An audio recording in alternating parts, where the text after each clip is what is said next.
What an exciting year for groundwater. Unbelievable. We had a dedicated World Water Development Report on the topic of groundwater. Was presented in a very nice way this morning.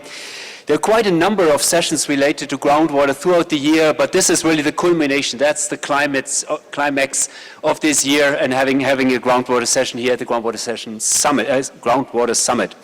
Sorry for this.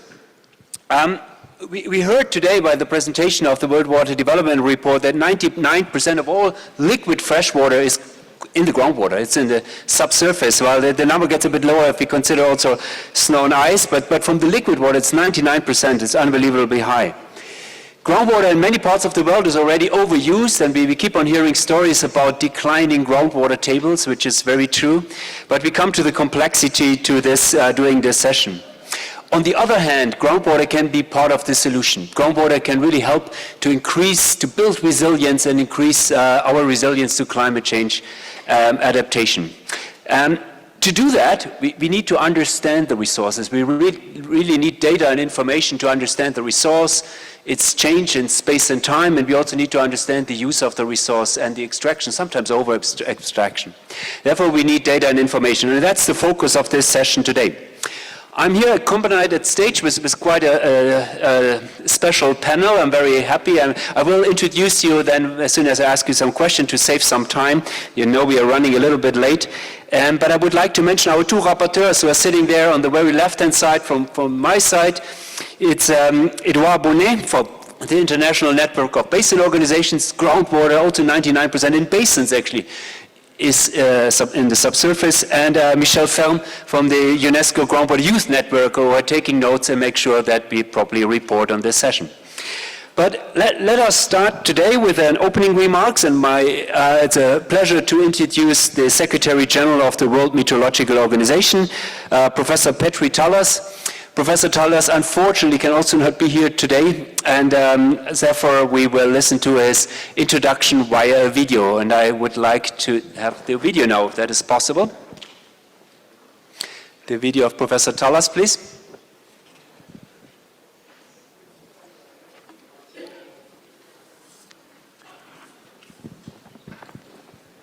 Ladies and gentlemen, it's a distinct pleasure providing the opening remarks for this important session.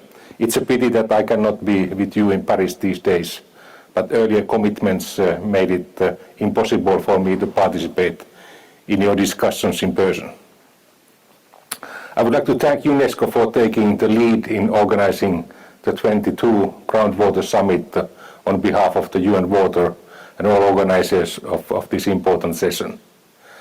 Let me start by saying that improving data and information is at the core of WMO's mandate and interest as a UN specialized agency on weather, climate and water, focusing on providing science-based knowledge to policymakers. At WMO, we adopted the Earth system approach to better tackle interconnected natural and human processes such as global cycles.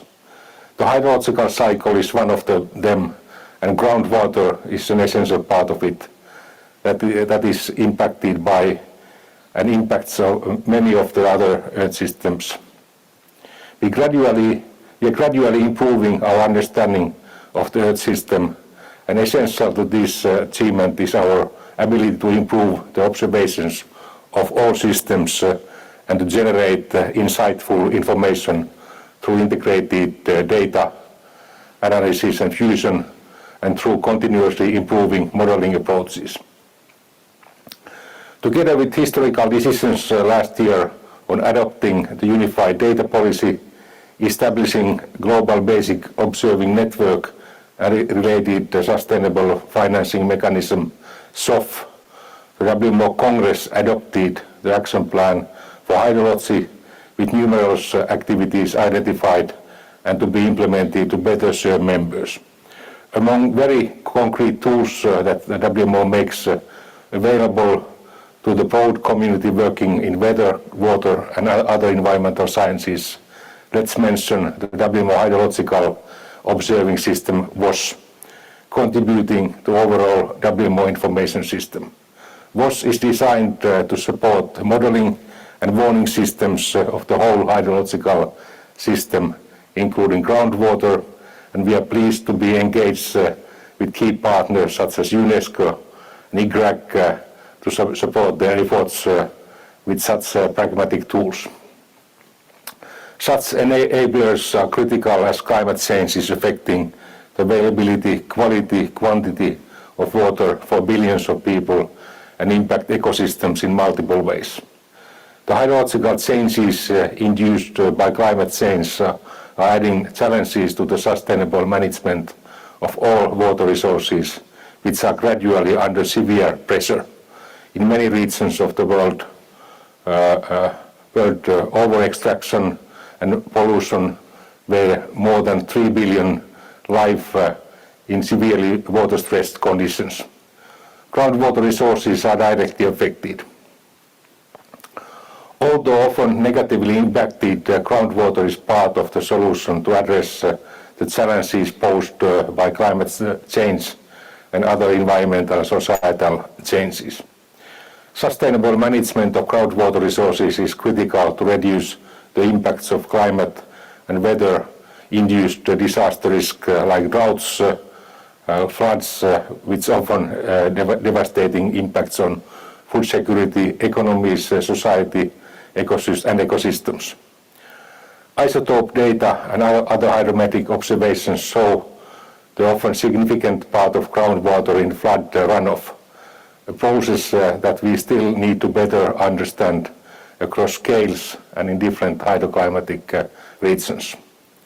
However, better hydrological monitoring and forecasting of the groundwater systems is critical to better understand and incorporate groundwater in Earth systems models and consequently develop the climate-smart solutions to enhance climate change resilience and security. Ladies and gentlemen, the important messages around data and information need to be brought and discussed at the UN 23 Water Conference and carried to COP28 and other conferences in order to bring groundwater where it belongs to the center of the debate on climate processes, including climate change, mitigation and adaptation, and also as a key factor for the achievement of Sustainable Development Goal 6 on water and sanitation. Leaders of countries from various public and private sector organizations need to recognize the need for an integrated across the water cycle, including groundwater as an essential element of the Earth system. Only then we will be able to effectively improve informed policy and decision making.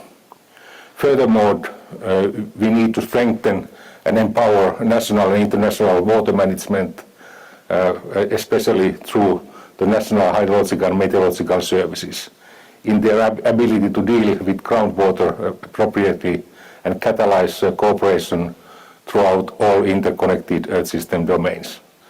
The WMO is delighted to be a trusted partner in this endeavor. Thank you.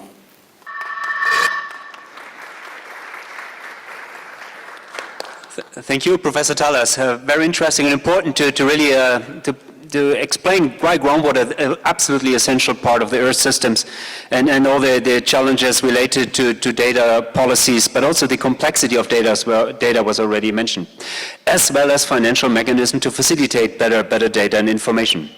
Before we enter the panel discussion, it is a pleasure to invite now Ms. Claudia Ruz Vargas. Claudia is a senior groundwater specialist at the International Groundwater Assessment Center in Delft, IGRAC, to give us an overview about the key challenges of data and information. Please, Claudia. As you know, this conference was set up according to the 5 accelerators, and data and information is considered one of the key accelerators. And we are really looking forward to listen to Claudia now, who will explain us how, through this, we will achieve better groundwater sustainability. Over to you, Claudia. Can you hear me? Yeah. Good afternoon, everyone. Dear friends, I'm very happy to be here to introduce to you the topic of data and information required for an informed groundwater management. Next slide, please. The objective of this presentation is actually to introduce to you the contents of a background document that we prepared especially for the session, the document you can see here. And we will cover mainly three aspects. First, the main sources of groundwater data and information, then additional data and information needs, and at the end we will cover some of the challenges. These three topics are going to be talked in more depth by our panelists after this presentation. Next. We have societal and environmental problems that may or may not include groundwater. And if we want to reach solutions to these problems, we need to look at the different factors that are involved in these problems. Some of them won't involve groundwater and they are out of the scope of this session. But then we have the ones that involve groundwater. And the only way to tackle them is through an informed groundwater management. Informed, that's the key word, because it needs to be based on solid data and information. The main sources of data and information for groundwater come from three sources: monitoring, assessments, and another additional sources. But this is embedded in a framework of many challenges. And this is what we are going to cover in this session. So the contents of the rectangle in the slide. Next. So first, groundwater monitoring. What is this? It is defined as a systematic measurement and recording of the state of an aquifer. From this definition, we can immediately think of three things, the first 3 points: the purpose, the parameters, and the frequency. So when we monitor an aquifer, we want to know something. We want to know the state, so we want to know how much water there is, and is the quality of the groundwater good for my needs, and we want to know the trends. Is the aquifer depleting or is the quality deteriorating? From here, you hear there are two components. So we can look at an aquifer from the quantity perspective, the amount of water, and from the quality. And to monitor these two things, we will look at different parameters. It can be groundwater levels or can be nitrates, depending on what we are looking to. And also I mentioned the systematic measurement. So this means that the monitoring needs to be done with a certain frequency. So you cannot take a measurement now and then 4 years another one. You have to do it constantly to have an overview of what's going on in the aquifer. The water monitoring has been done traditionally in situ, either manually or with equipment that do it automatically. But now there are other approaches such as remote sensing and citizen science that are also worth considering because they are a great support for these traditional ways of monitoring. But all of this needs to be done in a way that the quality is assured, the quality of the data. Because if we cannot trust the quality of the data, then any results don't really make sense. Next. The second activity that is very important to get data and information for groundwater comes from groundwater assessments, which use monitoring outcomes together with all other relevant information to evaluate the situation of groundwater. It's like taking a picture and seeing what's going on in the moment. We have two different sources for data for assessment. So one is groundwater data, such as hydrogeological characterization, the delineation of an aquifer, and also special data, for example, zones of surface water and groundwater interaction.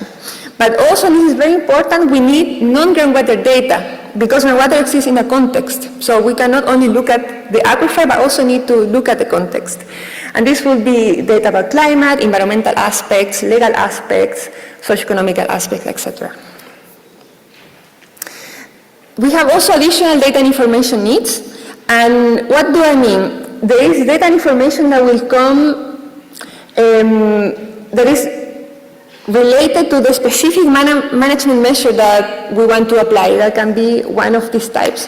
So for example, if we want to apply a groundwater metering, which is the measurement of the consumption of groundwater to regulate the demand, this sounds like a great measure, but if we don't know the context, for example, we don't know if this measure is going to be accepted by the public, or how we are going to deal with vandalism, or how we are going to enforce it, then we cannot really apply the measure. So we need to collect data on this particular type of measure. Next slide, please. Then we have the challenges that I mentioned before. We have something related to the mandates to collect groundwater. So in countries, we have many institutions collecting different types of groundwater that generates a problem when you don't know who is doing what. We have lack of resources, both human and financial, so there is not enough resources to hire groundwater specialists or to buy equipment, to maintain a database. We have a general lack of sharing of data and information that can be because of many reasons, because the institutions don't want to do it, or because there is too much confusion of where is the data, so they cannot do it. There is also poor data management without proper quality assurance and control. So data is collected, but you cannot use it because the metadata is not there. So for example, if you don't have the coordinates of where you took a measurement, then you cannot use really this data that you collected. And then at the end, you have the data collected is not transformed in useful information. And this is, for me, the saddest thing, because then you have a nice monitoring program, you have professionals who invest money, you have equipment, etc., and then the data at the end ends up in a database, and nobody does anything with it, and it's a waste. Next. So the messages that we wanted to convey are this one. So first, we have the knowledge to understand groundwater. We know how to do geology, we know how to do monitoring and assessment, so it's now a matter of doing it. Groundwater data and information comes mainly from two sources, assessments and monitoring.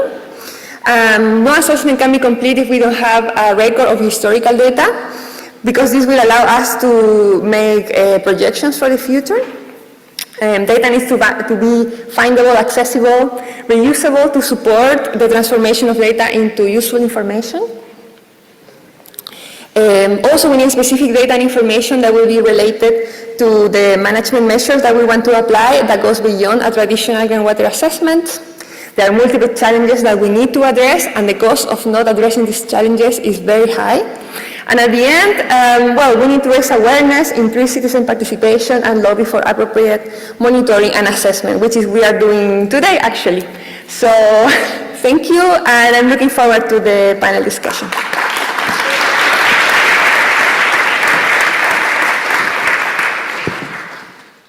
Thank you, Claudia. This was very helpful, and particularly also the take-home messages.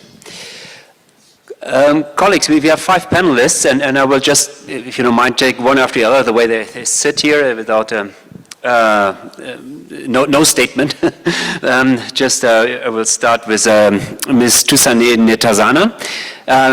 Ms. Thusaneh Netazana, she's the director of the Groundwater Conservation and Restoration Research and Development Group in Thailand. And Thusaneh, often collection of data, as independently how important it is, as was just illustrated in the previous talk, it's often not considered interesting or sexy to invest in. It's often an activity that receives even less visibility. We talk about the invisible resource, but the collection of data is often not considered as very attractive. On the other hand, it is the starting point, the basis of everything else.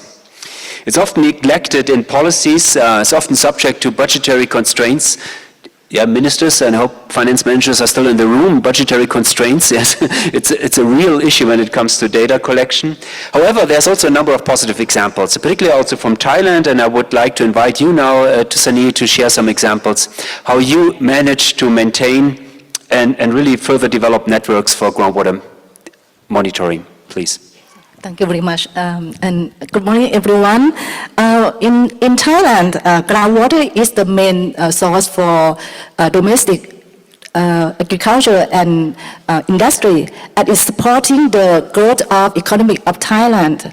And however, groundwater pumping, heavy pumping in the confined aquifer for water supply and industry in the past has resulting in water level decline and land subsidence.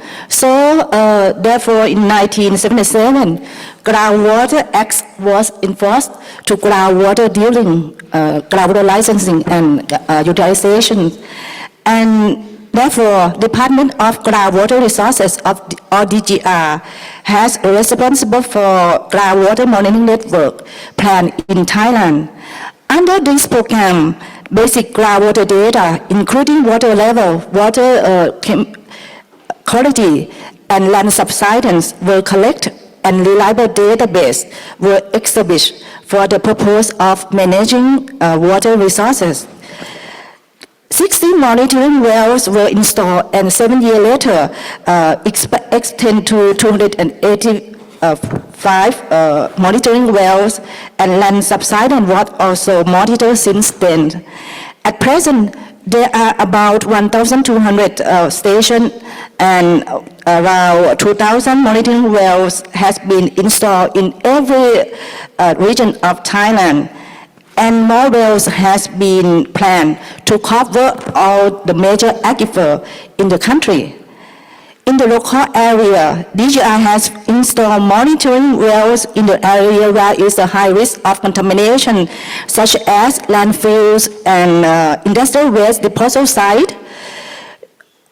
Groundwater levels are measured by manual, by electric deeper and automatic recorders and telemetry.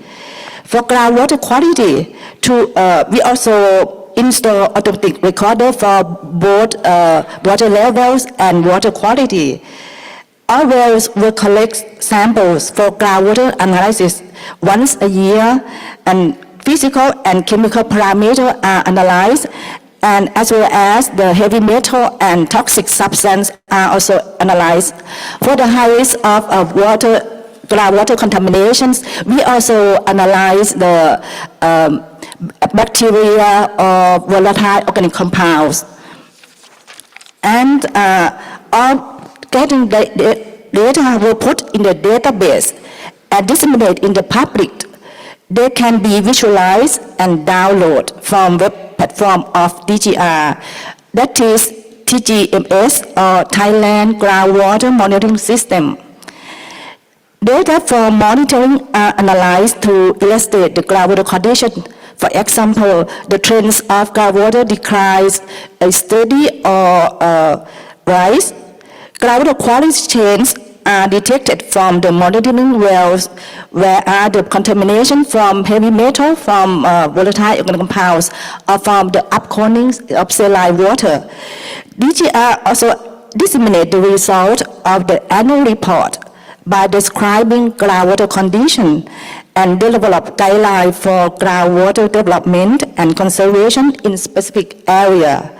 For land subsidence, the mitigation of land subsidence was issued in 1983 and amendment in 2003 to regulate the reduced groundwater use, such as assigning groundwater critical area in Bangkok and in vicinity, and charging groundwater users and groundwater fee and groundwater conservation fee in these areas.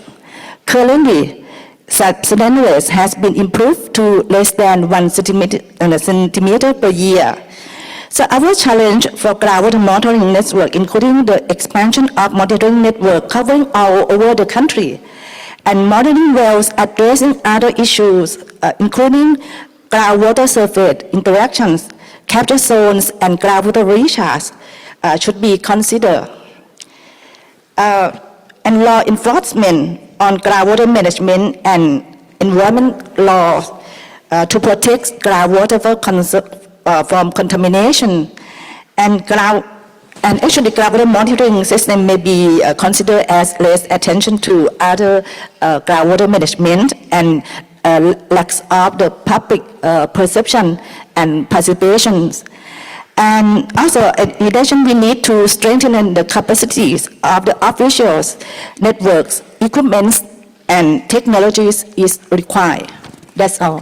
Thank you. Thank you. Thank you so much. That was very clear. Yes, give her a hand. Thanks. The next panelist, I would like to introduce Ms. Jody Miller. Jody works for the International Atomic Energy Agency. They're at the Department of Nuclear Sciences and Applications, and she leads the water program of the IAEA. Jody, data is so important. I think we don't need to repeat that. But bad data is dangerous. It can be misleading, sometimes leading us to inappropriate decisions, wrong decisions, and cause a lot of damage. Is the best to always invest in the maximum and the best data we can available, or when is it reasonable to be more practical, to have data that kind of fits the purpose? And how important is data quality in general? We really look forward if you could share some of your experiences from the IAEA and beyond. Thank you. Hello? No. Hi, thanks, Stefan. I think one of the things I want to start with is later today there's a session on innovation, And it's important to recognise that in the last 2 decades, there's been a tremendous amount of innovation in the way in which we can collect and obtain data. And there's actually a tremendous amount of data out there. We now have instruments that can measure the abundance of krypton-81, which we use to determine groundwater age, down to 10 to the minus 14. We can take desktop boxes, we can send them out into remote sites, and they will measure the concentration of greenhouse gas emissions remotely. But we need to be, as you say, we need to understand that data and always remember that the quality of the data, being able to look at our data set and work out when it's telling us significant things, and when there are problems with the data, this is a really important step that everybody needs to take when they look at their data. And at the IAEA, there are really 3 places in the process of obtaining data that we look at. The first is in actually the sampling. If you go out and you want to take a sample of groundwater is invisible. We're not actually putting it into a river or a lake and taking the sample. We're putting the collection device down a borehole, or we are pumping water out from someplace underground, and we can't see where we are taking that sample from. So we need to think about what it is that the sample is telling us. We also need to be considering the analytical technique that we are applying, and there are a lot of different techniques now, instruments now that can get us data, and sometimes it's different techniques will give us the same set of data, and we need to consider which one is the most appropriate. Do we need to have data to 3 decimal places, or is the problem that we're trying to solve solvable with data to 1 decimal place? And then we need to look at the post-processing of the data.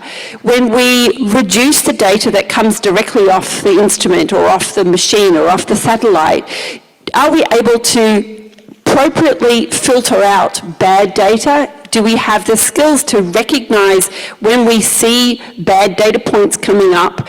And I think that a lot of this is to do with the key messages that are coming out of this meeting, as well as the UN Water Summit. The need to work together, the need to adopt common approaches, the need to run things like interlaboratory proficiency tests, so that we know that we are all working to the same standard, that if you are calling good quality data in one area, how does that equate to good quality data in another area? And I think these are issues that we can work on. I think there's a lot of scope for working on this, and the agency is really actively working with the states to train people about how to recognise when you have good data and when you have bad data, because we don't want to be making decisions on bad data. Super. Thank you so much. Very clear. Olive, you have to give her a hand, that was so... I know we are running late and I get some signs, but important things first. Next panelist is Mr. Philipp Seile.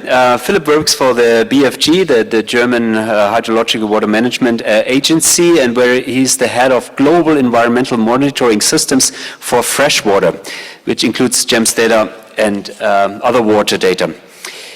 Philipp, data, we just heard it, but there's a lot of data we heard, and there's maybe simpler data than krypton isotopes. On the other hand, it's often down to water level data, but to really understand and manage water levels correctly, we need to understand the geometry of the aquifers, we need to understand parameters that characterize subsurface flow, matrix parameters, biogeochemical processes, etc. So there's a lot. Often this information is not there, including also the amount of abstraction of data. So, on the other hand, I guess most of us in this room probably agree how absolutely critically water is for achieving SDG 6. Therefore, I would like to ask you, Philipp, you have been involved in SDG 6, I think, since the early days, including the monitoring. So what are your experiences for the role of groundwater for achieving this important SDG? Yeah, thank you, Stefan. And I'd like to expand a bit on what the ladies said before me. So I think at the global level, we know alarmingly little about the groundwater quality status for now. And the UNEP GEMS water program for almost 50 years has been working on collecting and quality assuring water quality monitoring data from both surface and groundwaters. And over the last couple of years, we have made considerable progress in closing some of the information or the data gaps that we are having. But especially for groundwater, we have way too little information. So the data that we have, only 5% of that at the moment is really from groundwater. And this has a couple of reasons, and I cannot go into all of them, but I want to focus on two here. One was already mentioned by Claudia, and this is poor data management and the lack of information produced from data. So a couple of years ago, a colleague, a senior water quality monitoring program manager, approached us during one of our capacity development workshops, and she told us that her ministry has cut her budget in half. So we asked her, why was that? And she told us, yeah, well, we do the monitoring, but we couldn't provide any reports to the decision makers. So eventually, just due to the lack of their let's say, skills in dealing with the data, not only the complex monitoring, but also the data itself, ultimately, the program was almost shut down. So we need more investment, not only in let's say, the monitoring itself, but also in the training and the capacity development of the people to deal with the data. Another aspect or issue and challenge that we face in our daily work is the split of responsibilities in the monitoring and the assessment and the reporting among different authorities, both at nationals but also at international levels.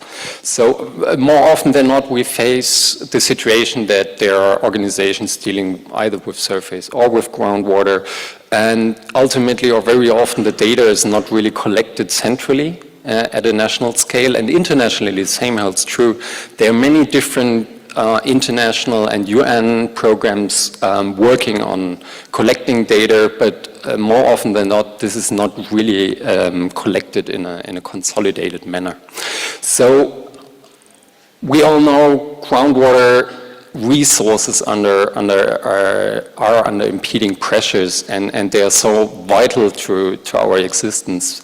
So I think we need a better understanding of groundwater resources, and the World Water Quality Alliance has recently started to develop an assessment of groundwater quality globally. And Claudia and some other groundwater expert colleagues here in the room, they have formed a group, the Friends of Groundwater, and they have been looking into the challenges and opportunities of kind of, compiling all this data and assessing it on a global level. And while she has already mentioned there is the challenge of having too little data, there are prospects of using additional data, but I think personally we are still a long way to go, and we need a coordinated and efforts at very different levels. So with respect to the Sustainable Development Goals, groundwater has many interlinkages with different targets, but it's only monitored in two of the SDG 6 targets.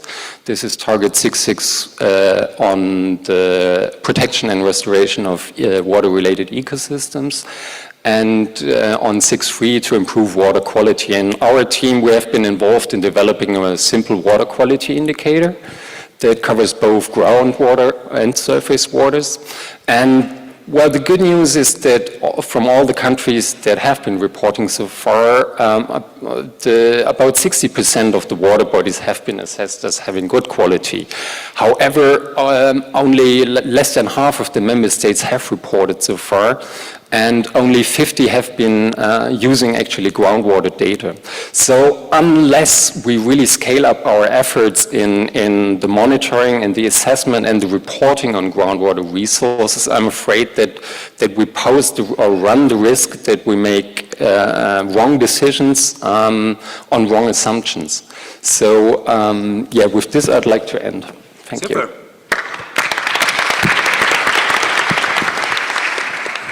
Thank you very much, Philip. Next panelist is Madame Dominique Damenrey. She works for the, wait a minute. Too many people. I want to say it properly.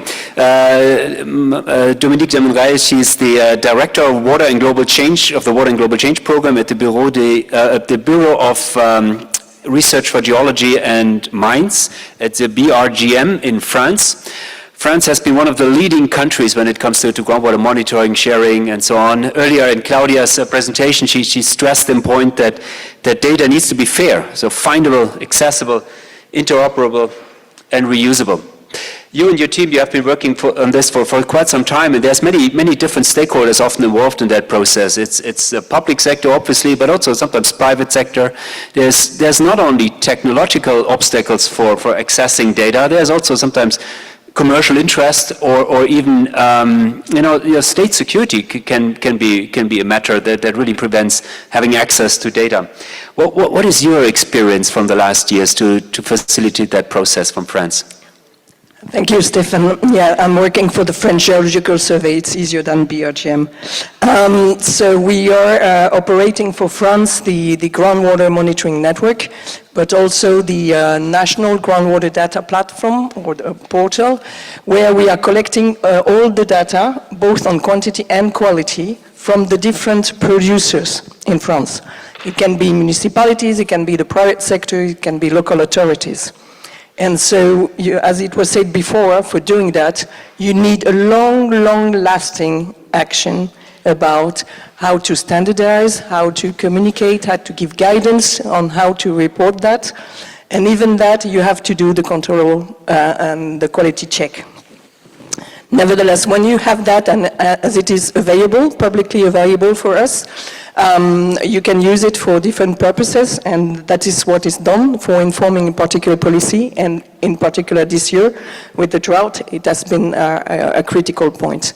But why working also with the private sector? They have to report, because here in France, they are operating under what we call the concession of public services for drinking supply.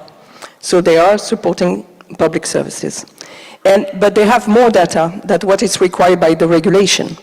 So there is an interest also to get access to this data. And how we are working on a win-win situation. It means that for them, we are providing easier data processing, for example. For us, we have more data to be reused, and for both, we can have better predictions, because we have access to all. Nevertheless, what we are expecting is that they will go for good practices, and they will also try to implement these good practices in developing countries where they are operating all around the world. I would like just to finish on one side. It's you may consider that France has all the information we need on groundwater, which is not the case. We have been facing that this year and the year before, after 4 years of drought out of 5. And now we are working to have access to another bunch of groundwater data, which are related to research observatories, infrastructures, and projects, where you have a lot of information there, but they are managed in different standards, different systems. And I would like to mention 3 important programs which are starting right now, which are a kind of commitments to actions. The 3 of them, there is one at national level for producing what you say, a fair data platform, reconciling the regulatory monitoring with the research data, which is quite important to have access to all. And then they will be connected to 2 European initiatives. One which is a geological service for Europe, where all the underground data, which includes groundwater, will be assessed and monitored. And the second one, which is the Horizon Europe Partnership, so-called Waterfall, Water Security for the Planet, where there are commitments from many countries, not only from Europe, but also from outside Europe, for making this data available.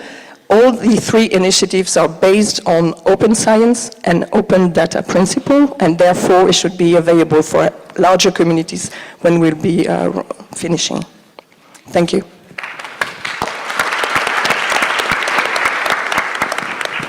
Thank you. Thank you for mentioning again open science and open data access and the long-term action.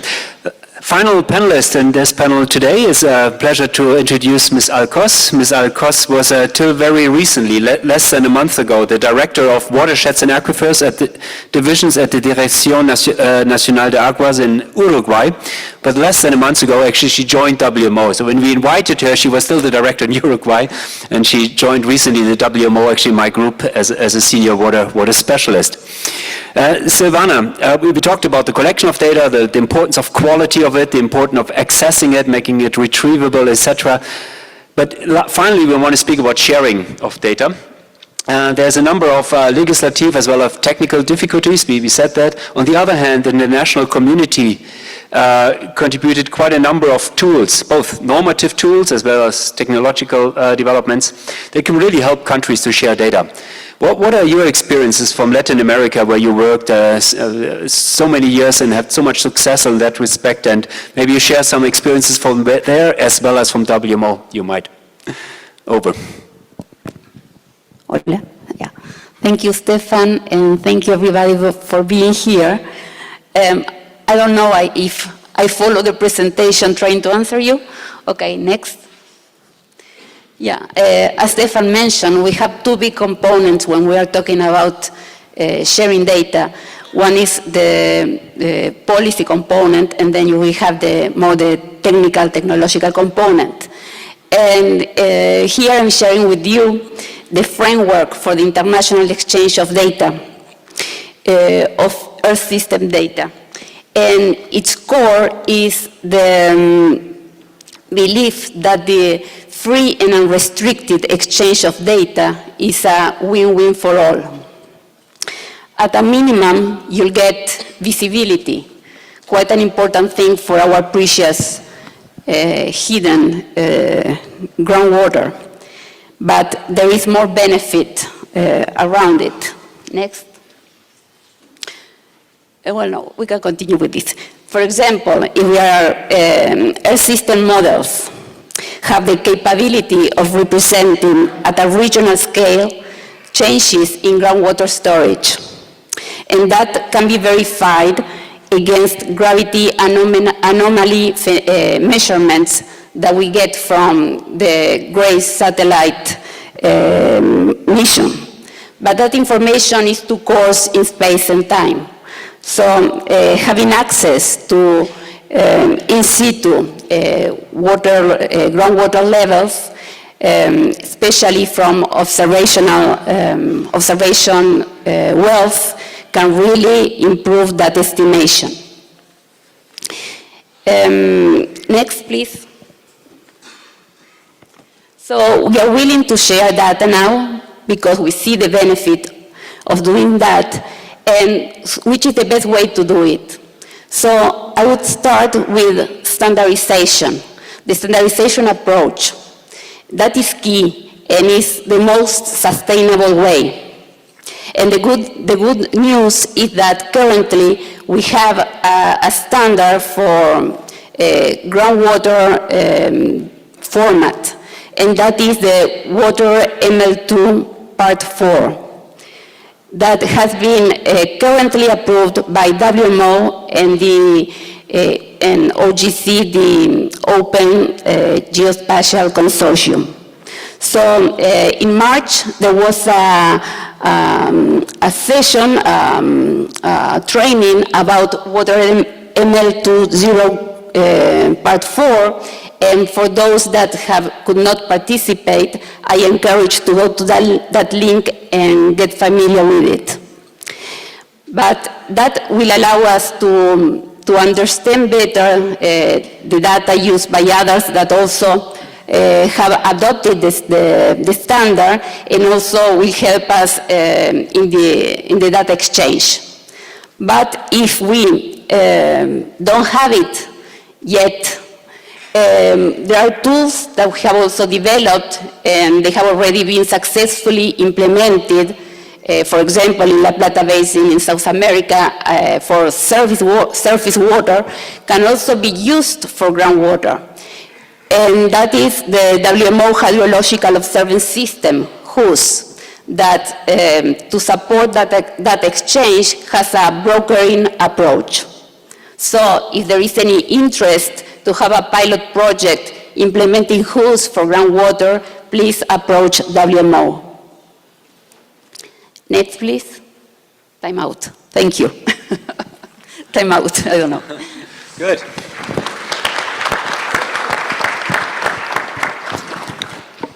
Thank you very much, Silvana. Last but not least, I would like to invite for the closing remarks Edouard Benoit from the International Network for Basin Organizations. Please, Edouard. That's correct. Thanks, Stefan. And first, a big thank you to our distinguished panelists. You can have a first round of applause.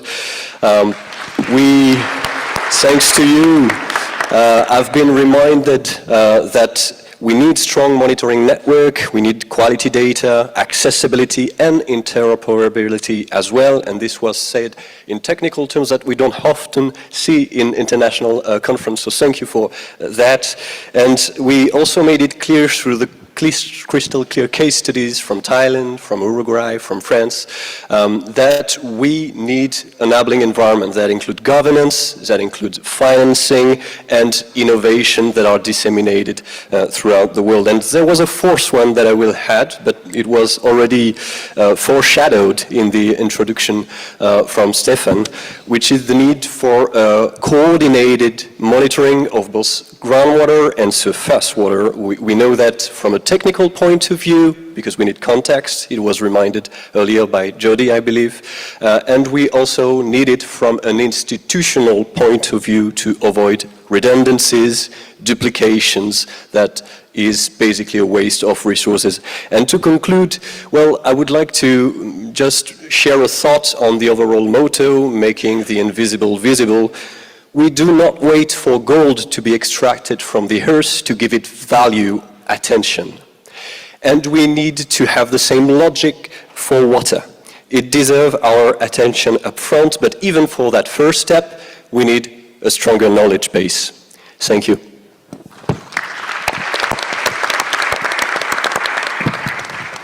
Thank you so much, Edouard, also for the analogy with gold.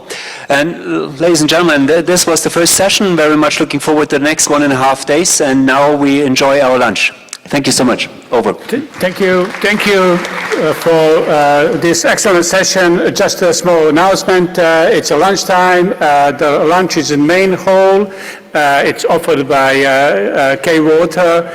And enjoy your lunch. And please be here 5 minutes, at least 5 minutes for to enjoy your lunch. Thank you.